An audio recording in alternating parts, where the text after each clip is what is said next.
شروع اللہ کا نام لے کر جو بڑا مہربان نہایت رحم والا ہے۔ اے چادر میں لپٹنے والے، اٹھو، اب خبردار کرنے لگو اور اپنے پروردگار کی بڑائی بیان کرو اور اپنے کپڑے پاک رکھو اور شرک کی گندگی سے تو الگ ہی رہو، اور اس نیت سے احسان نہ کرو کہ اس سے زیادہ کے خواہاں ہو، اور اپنے پروردگار کی خاطر صبر کرتے رہو۔ پھر جب سور پھونکا جائے گا تو وہ دن مشکل کا دن ہوگا، یعنی کافروں پر آسان نہ ہوگا۔ مجھے اس شخص سے سمجھ لینے دو جس کو میں نے اکیلا پیدا کیا اور میں نے اس کو بہت سا مال دیا اور ہر وقت حاضر رہنے والے بیٹے دیے اور اس کو ہر طرح کے سامان میں وسعت دی، پھر بھی لالچ رکھتا ہے کہ میں اسے اور زیادہ دوں۔ ایسا ہرگز نہیں ہوگا، یہ ہماری آیتوں کا بڑا مخالف رہا ہے۔ میں اسے ایک بڑی چڑھائی چڑھاؤں گا۔ اس نے غور و فکر کیا اور ایک بات ٹھہرا لی،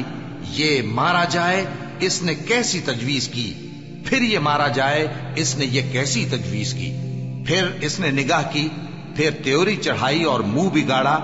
پھر پیٹ پھیر کر چلا اور تکبر کیا،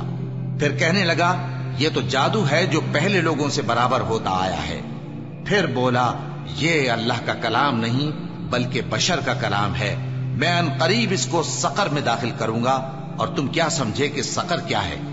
وہ ایسی آگ ہے کہ نہ باقی رکھے گی اور نہ چھوڑے گی، اور بدن کو جھلس کر سیاہ کر دے گی۔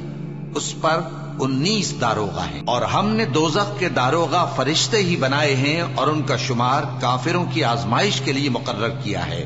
اس لیے کہ اہل کتاب یقین کریں اور مومنوں کا ایمان اور زیادہ ہو، اور اہل کتاب اور مومن شک نہ لائیں، اور اس لیے کہ جن لوگوں کے دلوں میں نفاق کا روگ ہے اور جو کافر ہیں کہیں کہ اس مثال کے بیان کرنے سے اللہ کا مقصود کیا ہے۔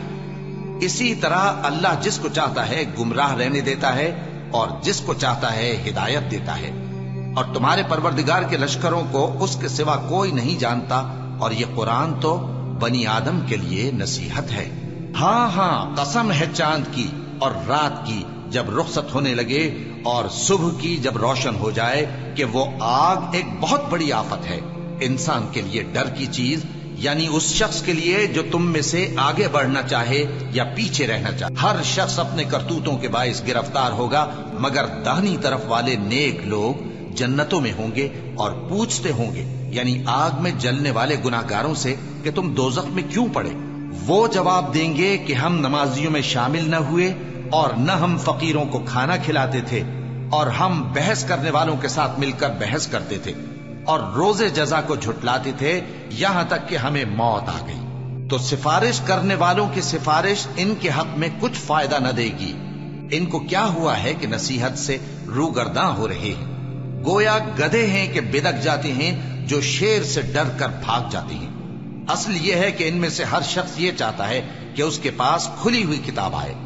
ایسا ہرگز نہیں ہوگا۔ حقیقت یہ ہے کہ ان کو آخرت کا خوف ہی نہیں۔ کچھ شک نہیں کہ یہ قرآن نصیحت ہے، تو جو چاہے اسے یاد رکھے، اور یاد بھی تبھی رکھیں گے جب اللہ چاہے۔ وہی اس لائق ہے کہ اس سے ڈرا جائے، اور وہی معاف کرنے والا ہے۔